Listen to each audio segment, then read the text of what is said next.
¿no? Sí. Bueno, pues adelante, Alma. Ok. Hola, buenas noches a todos. Mi nombre es Alma Jiménez y a nombre de Espelio Rescate México les damos la bienvenida a la conferencia de manejo del dolor por accidentes en espeleología, que será impartida por el doctor Marcelo González Rodríguez. Buenas noches, doctor. Hola, Antes buenas de noches. comenzar, permítanme darles una breve reseña de la trayectoria del doctor.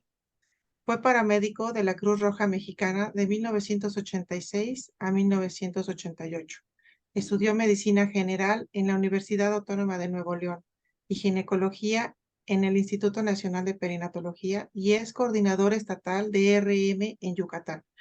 Así también es miembro de la Unión Mexicana de Agrupaciones Espeleológicas, la UMAE, y de la Federación Andaluza de Espeleología y Descenso en Cañones. Bueno, les informo que al finalizar de la presentación se dará un espacio para preguntas y respuestas. Ahora sí, los dejo con el doctor Marcelo González. Hola, buenas noches a todos. Un placer tenerlos por aquí. En una breve reseña del grupo que está impartiendo esta conferencia, es Espelio Rescate México, y esta es una agrupación sin fines de lucro que tiene un historial muy fuerte en nuestro país, en México, en cuanto al rescate en eventos espeleológicos y una gran experiencia. A este grupo, pues nos hemos ido uniendo diferentes personas, y yo tengo aproximadamente ya para 1 año y medio, 2 años en el grupo.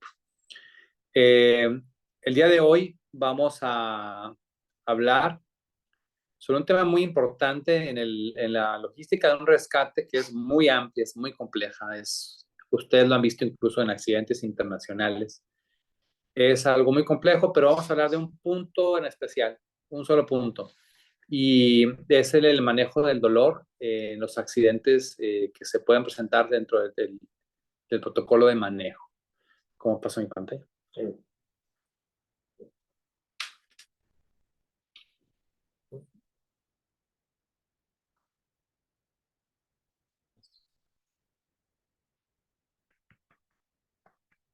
Aquí está.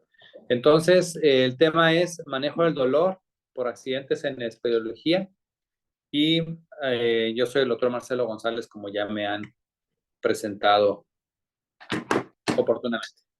Los que van a esperar.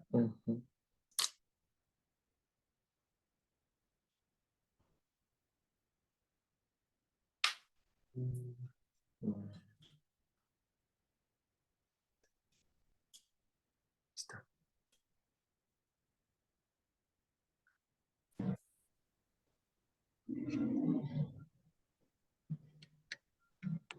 Ahora sí.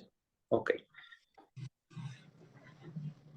Sabemos que nuestra actividad, la espeleología, que es el estudio de las cuevas, es una actividad de riesgo.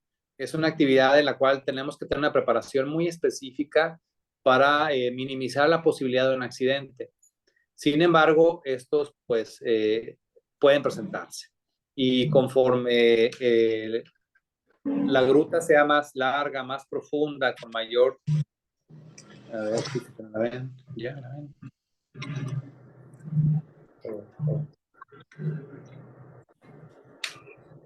Sí, ok. Conforme va siendo más difícil la dificultad técnica, pues más posibilidades de accidentes tenemos. En este video que pueden ver, vean la complejidad que requiere en la movilización de un paciente, todo un sistema de cuerdas y unas certificaciones especiales para poder hacerlo. Pueden ver la camilla especial donde va la persona lesionada, que debe ir muy sujeta para poder hacer todo el traslado y todo el manejo. Ahora agréguenle ustedes pues una lesión, que esta persona por frecuencia en los accidentes pueda presentar una fractura, una luxación de un tobillo, una fractura de tobillo, tibia, peroné, fémur, brazos, o un traumatismo muy complejo. Y ese fue el motivo de la plática, pensando en una práctica, pues es sencillo mover a una persona que está como paciente simulado. Pero los que hemos participado en rescate sabemos que el dolor es una situación que dificulta mucho el rescate por el estrés que mete a todo el equipo. Ya, perdón. Ay, aguas que no. Entonces estamos aquí silenciando algunos audios. Ahora sí estoy en mi reunión.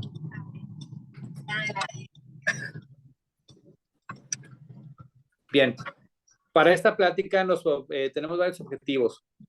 Uno, conocer la definición del dolor, conocer los efectos nocivos que puede producir el dolor en nuestro cuerpo y en el paciente, la importancia en la evaluación del dolor, el manejo que lo dividí en dos, el inicial que podemos hacer prácticamente cualquier persona que está en la gruta y el avanzado que sería pues exclusivamente por médicos. Y las conclusiones al final. Como definición, la Asociación Internacional para el Estudio del Dolor define el dolor como una expresión sensorial y emocional desagradable asociada a un daño tisular real o potencial.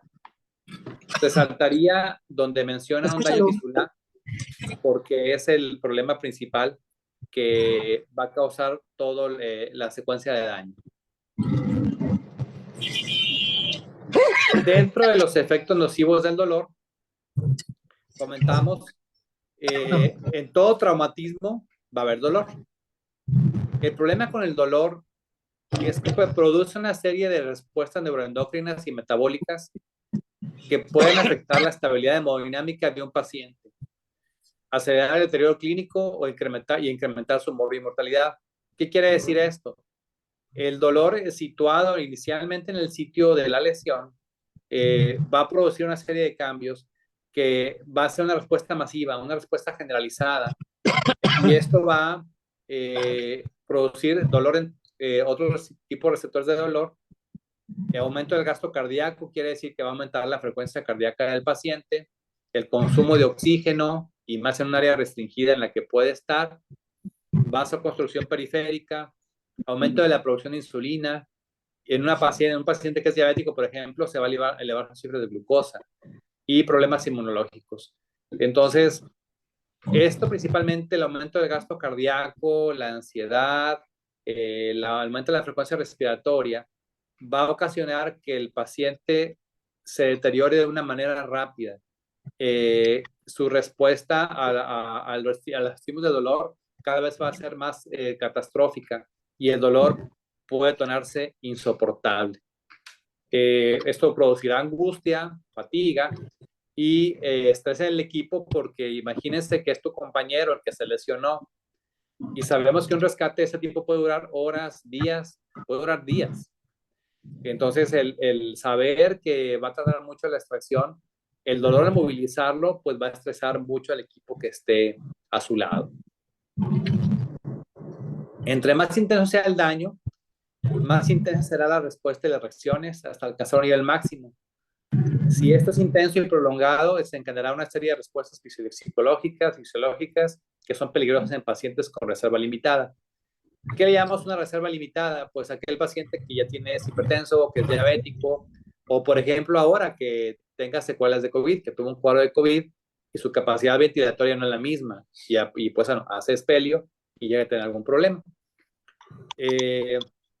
Y aunado a enfermedades crónico-degenerativas. Entonces, esta es la importancia, porque el manejo del dolor en la fase inicial de traumatismo es muy relevante. Porque si no iniciamos los analgésicos y las medidas adecuadas en ese momento, la intención de esto es que podamos evitar esa secuencia de daño, evitar la progresión al deterioro del paciente, hacerle más cómoda su estancia y más cómodo el traslado. Pero el manejo debe iniciarse en el momento del traumatismo. Aplicado a nosotros, si estamos haciendo un descenso, nos cae una piedra o algo, si tuvimos una lesión, pues no sean los valientes. Sí me duele, pero me aguanto. No, hay que iniciar el manejo, porque el dolor, las secuencias que estaba mencionando van a ser progresivas, y cuando ya sea el dolor muy intenso, ya no lo vamos a poder detener aliviar un poco, pero las secuencias de cambios fisiológicos pues ya va a ser más difícil. Ahora, entramos al punto de evaluación. Evaluar el dolor es primordial. Y para eso tenemos una escala. Esta escala que pueden ustedes ver ahí, en colores, del 1 al 10, menciona, se le presenta al paciente y se le pregunta, ¿qué tipo de dolor tienes? Y ahí lo pueden ellos tabular, que van los diferentes grados de colores. Un segundo, vamos a ver si nos falta personas por entrar.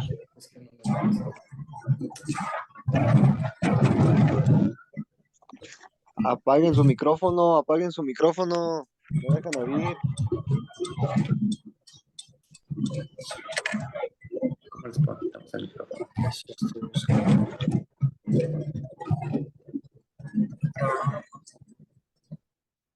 Está. Listo. Ok, seguimos y ya dejamos entrar a más participantes. Esta escala del dolor, les comentaba, es muy importante y se le va a presentar al paciente. Hay que llevarle nuestro botiquín bien guardada para que él pueda mencionar qué tipo de dolor tiene. ¿Es moderado, fuerte, muy fuerte o insoportable? Y esa información se va a transmitir a los diferentes puntos de evaluación, de comunicación, para que el médico que está de apoyo o el personal paramédico pueda iniciar o escoger qué tipo de medicamentos va a empezar a manejar.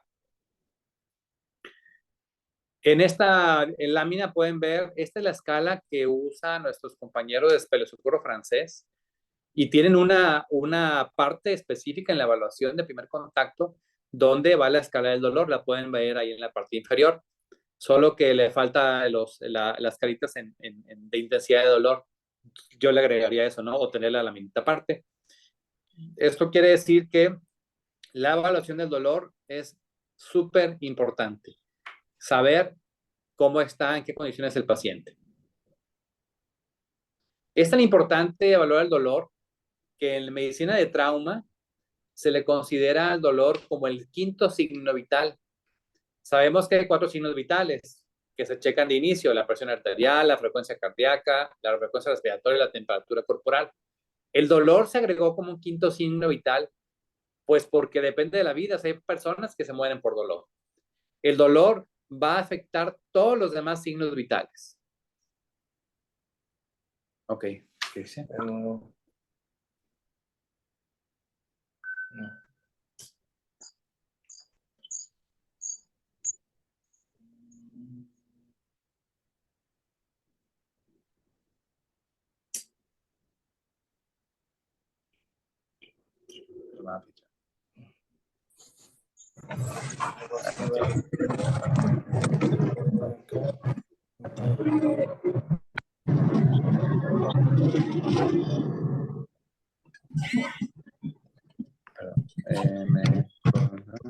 Ok, estábamos preguntando, perdón, que el dolor es muy importante porque se considera como el quinto signo vital y el no manejarlo nos va a alterar todo el resto de los signos vitales.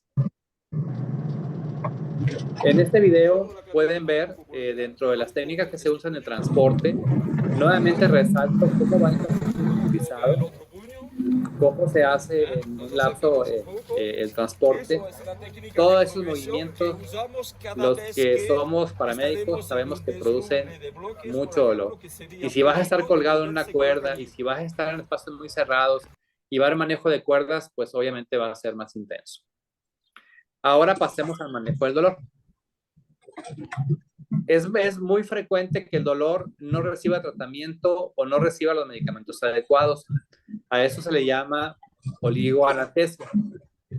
Los fundamentos actuales para el manejo es que conozcan los medicamentos básicos y que de acuerdo a su mecanismo de acción los puedan combinar.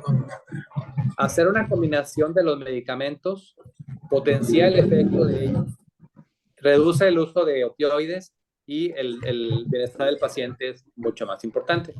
Hay un acrónimo que viene al final que se llama CERTA, que es donde la medicina hace la combinación de estos medicamentos. Esta pirámide del dolor la pueden ver. la base es el dolor leve, cómo se trata con ibuprofeno, acetaminofén, cómo va aumentando la intensidad del dolor hasta que llegamos a los opioides o a los medicamentos que vamos a ver más adelante.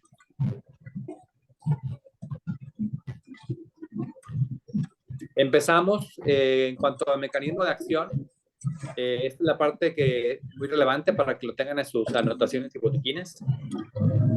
Hay un grupo de medicamentos que son inhibidores de la enzima COX-1 y COX-2. Ustedes los conocen, es el ibuprofeno, el ketorolaco, el meloxicam. Los usamos, van en el grupo de manejo de dolor, para dolor leve, pero al combinarlos con otros medicamentos como el paracetamol, se potencia su efecto. De tal manera que combinar un medicamento de este grupo con el paracetamol es una combinación ideal para el inicio del tratamiento. Aquí vamos a entrar al manejo inicial, el básico, que lo clasifiqué en dos, el básico y el avanzado. El manejo inicial básico son medicamentos de uso común que deben de llevar ustedes en su botiquín. Obviamente hay que hacer preguntas al paciente en cuanto a alergias, antecedentes, contraindicaciones, medicamentos conocidos, porque pues no son ustedes médicos y siempre va a estar el miedo, ¿se los administro o no? Hay que tener los medicamentos. Siempre en el grupo habrá alguien que pueda tomar decisiones y si ustedes conocen su mismo medicamento que pueden tomar, se los pueden autoadministrar. Marcas comerciales. Del grupo de inhibidores de la enzima COX-1 y COX-2 tenemos el Supradol, el ketorolaco. Yo sugiero que sea una dosis la más concentrada, que es el de 30 miligramos, sublinguales en tabletas. Hay otras marcas, por ejemplo el Dolan, pero sigue siendo el ketorolaco, o puede ser un genérico como el de la farmacia del ahorro. Obviamente el precio va variando. Yo he usado el genérico de farmacia del ahorro y es muy efectivo. Lo pueden llevar con toda seguridad y son medicamentos que les van a durar porque van en su caja protectora. ¿Puedes entrar a admitir más o de ahí? Admitir más. ¿No? Los que quieran están con... Voy a hacer un intermedio para poder admitir más personas. A ver. Y si pueden cerrar sus micrófonos, por favor.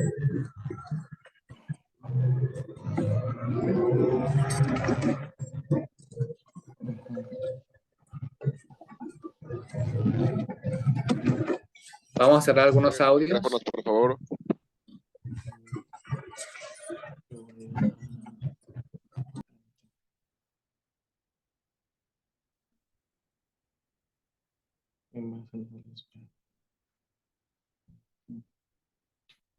Parece que van. Sí. Me voy a ver. Está, sí. 3 más, 2 más. Admitir todo. Ujú. ¿Acá? Sí. Ok. Entonces continuamos. Nos quedamos con el ketorolaco. El Motrin, que ustedes, el ibuprofeno es otro de los grupos de estos medicamentos, el inhibidor de la enzima COX-1 y COX-2. Les sugiero que lleven dosis altas, 600 a 800 miligramos en las cápsulas. También puede ser de patente o puede ser un genérico. Este otro medicamento que es el meloxicam va en todo este grupo de inhibidores de esta enzima. ¿Qué tiene interesante el meloxicam? El meloxicam lo usan las fuerzas de Estados Unidos, las fuerzas especiales. Ellos siempre están en un kit en el cual llevan analgésicos, llevan antibióticos, epinefrina y morfina. El meloxicam ellos lo usan mucho como este grupo de analgésicos porque es el que altera menos la función plaquetaria. Recordemos que ellos están expuestos a heridas de bala y porque aguanta muy bien las altas temperaturas este medicamento. Lo puedes llevar ahí en los vehículos con el calor, etc. El siguiente grupo son los antagonistas de los receptores de esta proteína. Y ahí pues va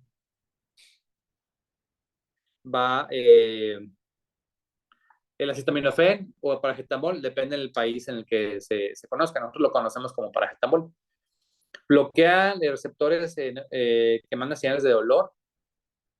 Es de primera línea el manejo del dolor a dosis de 500 miligramos a 1000 miligramos y se combina con los demás analgésicos, principalmente con los del el grupo del ibuprofeno. Estos combinados reducen la dosis de morfina. Marcas, pues el paracetamol de 500 miligramos,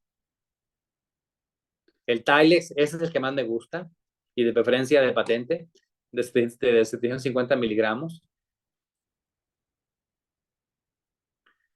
Y en resumen, en esta primera parte, lo que quiero decirles es que si van a iniciar el manejo básico, lo ideal es que combinen el Tilex, el paracetamol de 750 miligramos, junto con un supradol sublingual o un ibuprofeno. Al mismo tiempo, se toman los dos medicamentos. De tal manera que la sinergia entre los dos, por tener un mecanismo de acción diferente, va a hacer que se potencialice su efecto. No va a haber realmente efectos secundarios, no hay que tenerle miedo al medicamento. El paciente, con los que sabemos de espelio y estos cursos, va a estar en un puesto de control, en un punto adecuado, en un punto caliente, etcétera, donde se le van a dar bebidas, hidratación, etcétera. Y estos dos medicamentos combinados son los de inicio en el manejo del dolor. Ya después de ahí se van viendo las dosis intervalos, cada 4 horas, cada 6, cada 8, conforme vaya dando la respuesta. Pero esta es el tratamiento inicial. Con esto pueden empezar con toda seguridad o se lo pueden ustedes autoadministrar si son los lesionados. Hay otros grupos, los bloqueadores de canales de sodio, como la lidocaína, que se puede usar en crema para lesiones superficiales, etc. Ahora viene el manejo médico. Lo que mencioné anteriormente era el manejo básico, el que ustedes pueden hacer, o el personal paramédico. El manejo médico es otra cosa. Se requiere un médico en el lugar o personal de atención prehospitalaria que esté en comunicación constante con el puesto de mando. ¿Por qué? Porque se requiere monitorización, se requiere que el paciente esté canalizado, que esté con líquidos IV o tenga una vía oral disponible para estarse hidratando, porque hay que estar vigilando la efectividad del medicamento y sobre todo los efectos secundarios que puedan presentarse. Estos medicamentos que vamos a ver no son para que ustedes los usen, no los van a conseguir de hecho, pero el efecto analgésico es muy potente, es altamente efectivo y permite salvar prácticamente la vida del paciente si el traslado va a ser muy crónico. El primero veremos dentro de los antagonistas de los receptores TRPV1, está el paracetamol, pero intravenoso. En presentación de 1 gramo también se puede usar. Tramadol con paracetamol, con un opioide, también en tabletas, tienen que darse 2 tabletas. Ese es más como para control prolongado. En bloqueadores de canales de sodio, pues ya tenemos el inyectado, anestesia local. Si vamos a suturar una herida, obviamente hay que hacer todo el aislamiento lo más posible. Si vamos a ligar un vaso, si vamos a bloquear un nervio, eso lo tiene que hacer exclusivamente un médico. Y lo hacemos con la lidocaína, con el medio lo más obviamente limpio que se puede, es una de las técnicas que se pueden usar. Aquí empezamos a hablar de las joyas de la corona. Un grupo de los medicamentos se llaman agonistas de receptores centrales alfa-2. Ese es un medicamento que se usa en quirófano, se usa en las terapias, se usa en las salas de trauma. Es la dexmedetomidina. Ahí está la dosis. Se puede dar, es una presentación, estoy hablando de medicamentos para México, ahorita vamos a ver cuál hay para otros países, pero que no tenemos. La presentación es intravenosa, pero se puede tomar una jeringa, la dosis adecuada para una persona, por ejemplo, de 60 kilos, 70 kilos, y se puede administrar en goteo intranasal. Muy efectivo, altamente potente, ideal para una situación de una fractura, por ejemplo, y que sea muy difícil movilizar al paciente. De los grupos de opioides, que son los agonistas receptores mu y kappa, tenemos el tramadol, también se usa en las salas de urgencias, en la sala de quirófano. Puede ser un intermedio por si hay que meter más personas. Checamos.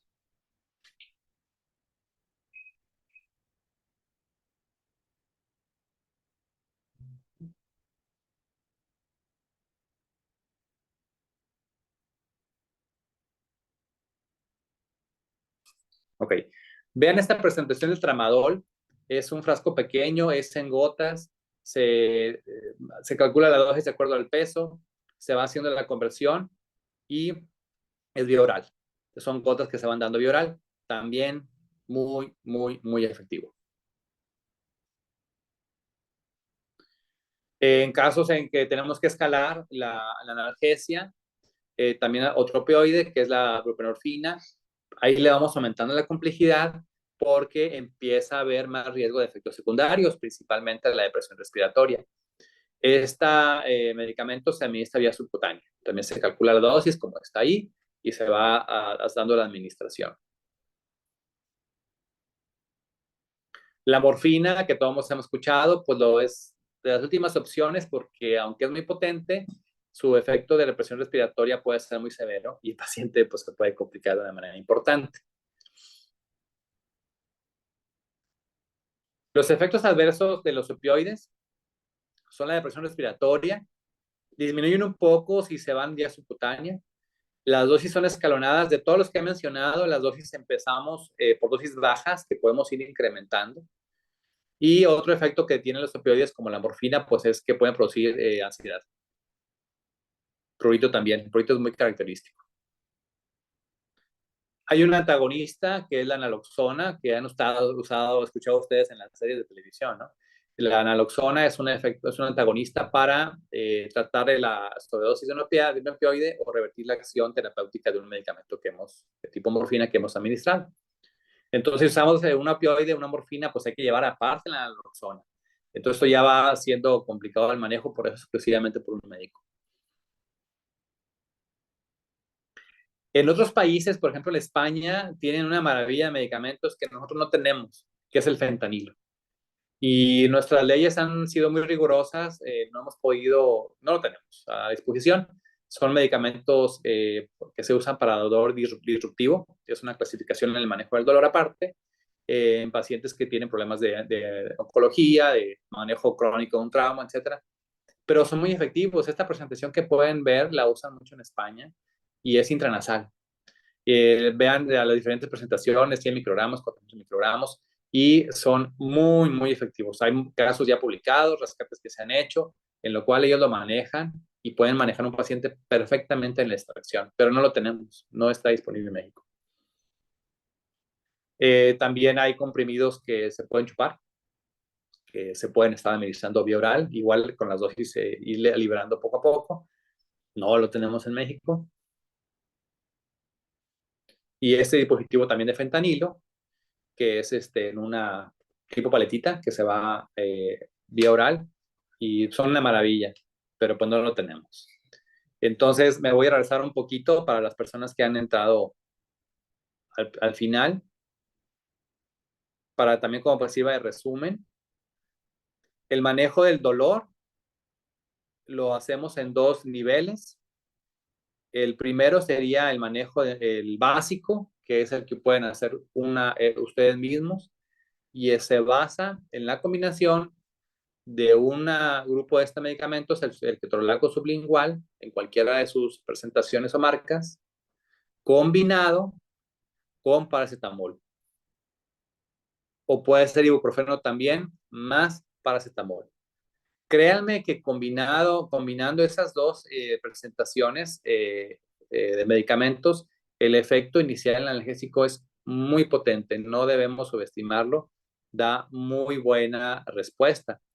Los medicamentos ya de uso médico que estoy pasando aquí, como esos que estoy aquí representando, requieren a fuerza la vigilancia médica o paramédica con la comunicación constante con el puesto de mando y serían muy necesarios, serían indispensables en el rescate de un paciente que tiene fracturas, que tiene un trauma y va a pasar muchas horas en el manejo de las diferentes estaciones con el equipo de rescate en la camilla y con las cuerdas y poleas y demás.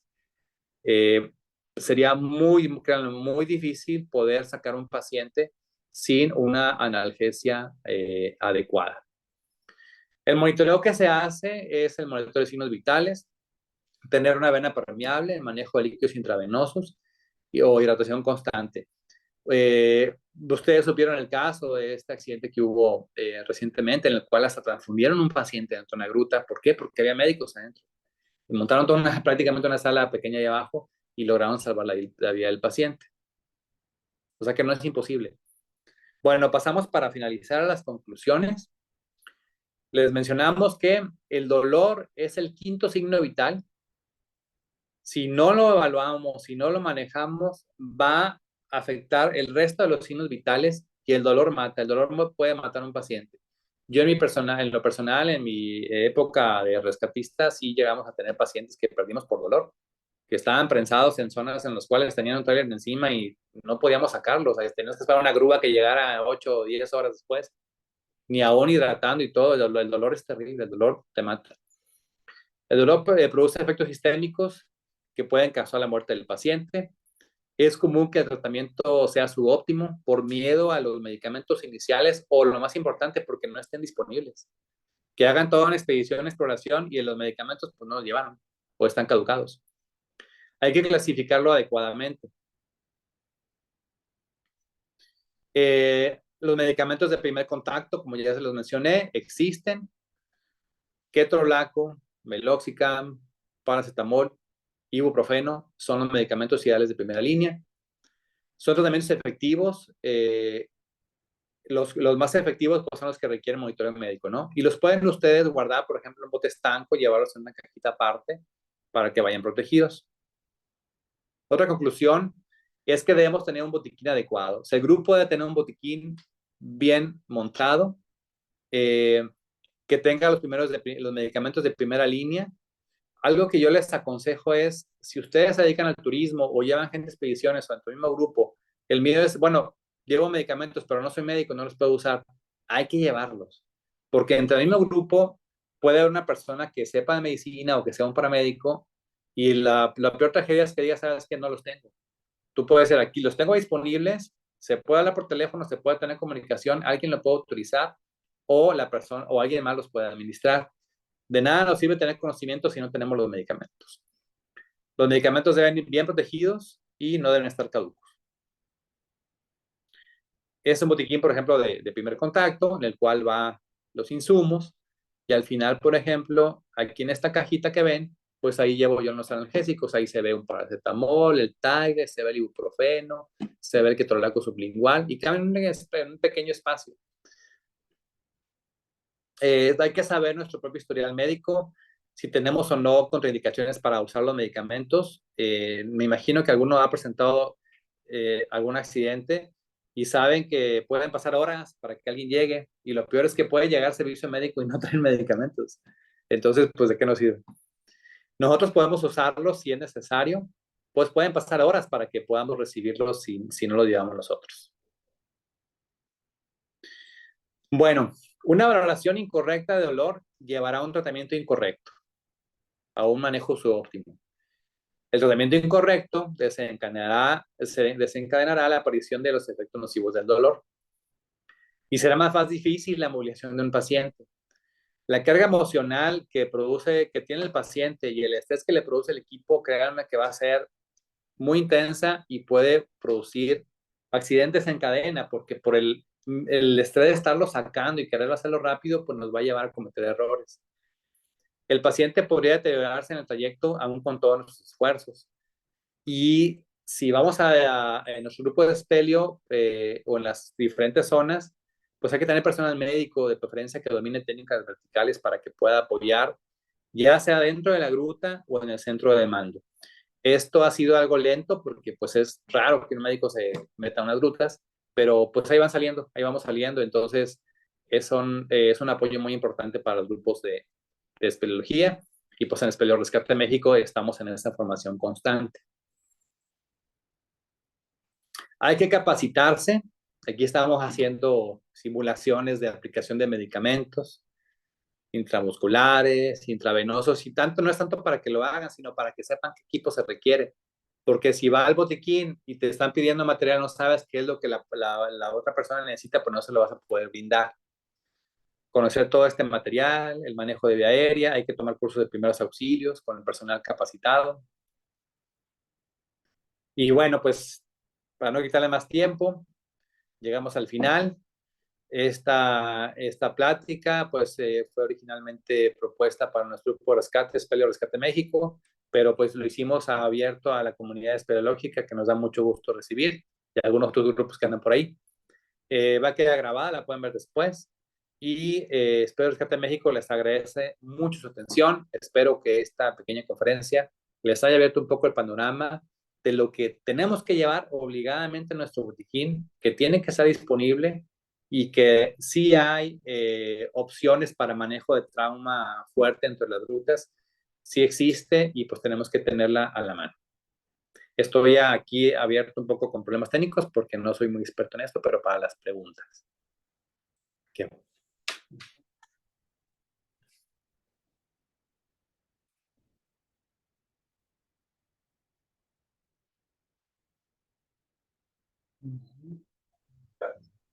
Que sugiera que escriban las preguntas en el chat. Si pueden, si tienen alguna pregunta, pueden anotarla ahí en el chat para que las sigas contestando.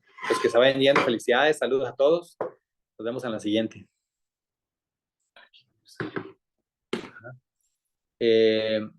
Montaño, saludo Montaño, muchas gracias. De Tabasco, también, muchas gracias. Joel. ¿Quién más por ahí? ¿Alguna preguntita antes de cerrar la práctica? Si no, pues ya en el chat cuando la subamos al DRM, ahí las pueden poner también y las vamos contestando. Dicen, doctor, buenas noches. Una pregunta, ¿usted cree conveniente el sedar a una persona en caso de un rescate? Sí, sí se puede sedar a un paciente, pero tiene que ser bajo monitorización constante. Vamos a suponer que, híjole, imagínate una fractura de fémur expuesta, por decir. Pues el manejo va a ser muy complicado. Hay que movilizarlo, hay que darle el efecto analgésico. Claro que se va empezando de dosis muy bajas y se va subiendo conforme la analgesia vaya dando. Si se tiene que sedar porque el traslado fuera imposible, no se debe dejar de mover el paciente, no se deja inmovilizar. La agonía es, bueno, pues hay que sedar. Y obviamente el médico tiene que ser con apoyo médico y la vigilancia constante, el monitoreo constante de los signos vitales en los diferentes puestos de avance que se van teniendo de control, que sí puede llegar a ser necesario.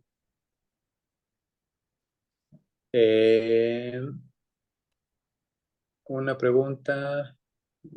Hablaste de que la primera dosis debe ser lo más cerca al momento del traumatismo. ¿Qué hay de las siguientes? Ok. La dosis inicial de analgésicos, los que nos vamos a administrar o vamos a administrar al paciente, recordando que ketorolaco sublingual combinado con el Tylex de 750 de paracetamol o el ibuprofeno con el Tylex, se dan los dos juntos y posteriormente se pueden intercalar se dan dando cada 8 horas, pero se intercalan para que esté uno cada 4, se da uno y luego el otro, uno y luego el otro, y se vamos viendo el efecto que va teniendo. Se pueden dar más dosis, tienen una dosis tope, pero por ejemplo podemos empezar a manejarlos cada 6 o cada 8 horas intercalados, con administración constante de líquidos para que el paciente esté depurando el medicamento. ¿Qué tratamiento para un síndrome de suspensión inerte? Bueno, sería otra plática, ¿no? otra situación, pero en este caso, pues, lo principal es descender a la persona o liberar de la compresión que tiene y estabilizarla de manera horizontal, manejar su vía aérea, distribuir los fluidos y en dado caso, pues, la hidratación intravenosa, ¿no? Para compensar. Es unas situaciones graves, pero están fuera de la plática. La fluidoterapia es importante. La hipotensión permisiva, sí, se puede manejar en casos, obviamente, de que lo requieran y sobre todo de hemorragia.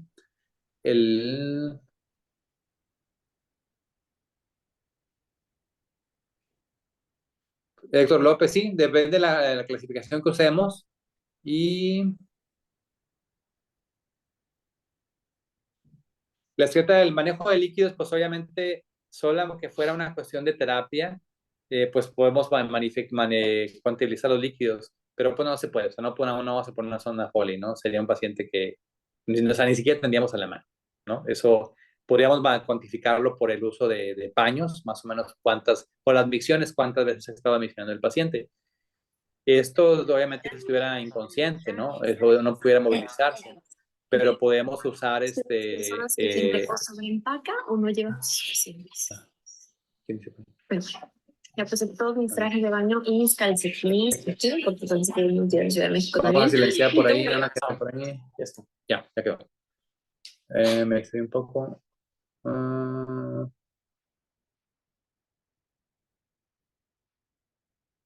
Hay una acción de cascada de coagulación. En el caso de los problemas de coagulación, es uno de los principales temores que se tienen. No es lo principal, no es el principal efecto secundario que puedan tener. Para eso hay que tener al paciente bien hidratado. Va a ser mucho más grave que no manejemos el dolor a la cascada de problemas de coagulación que pueda tener la persona. Obviamente para eso hay que preguntar si tiene problemas de coagulación, si tiene usa anticoagulantes, etcétera. Que de entrada pues ya sería muy raro que alguien se meta en una gruta, ¿no? Con ese tipo de problemas. O avisaría, ¿no? Dentro de su historial qué problemas puede tener. La anafilaxia a este tipo de medicamentos se puede presentar, no es tan común, pero en nuestro botiquín, que es otro tema que después daremos, debemos llevar epinefrina. La epinefrina es de muy fácil administración, se puede dar intramuscular o subcutánea. Hay que llevar en el equipo. Es difícil de conseguir en México porque se usa como medicamento de uso crítico dentro de los hospitales. En nuestro grupo, pues tratamos de estarla distribuyendo. La siguiente meta es que todo lo tengamos en todos los estados.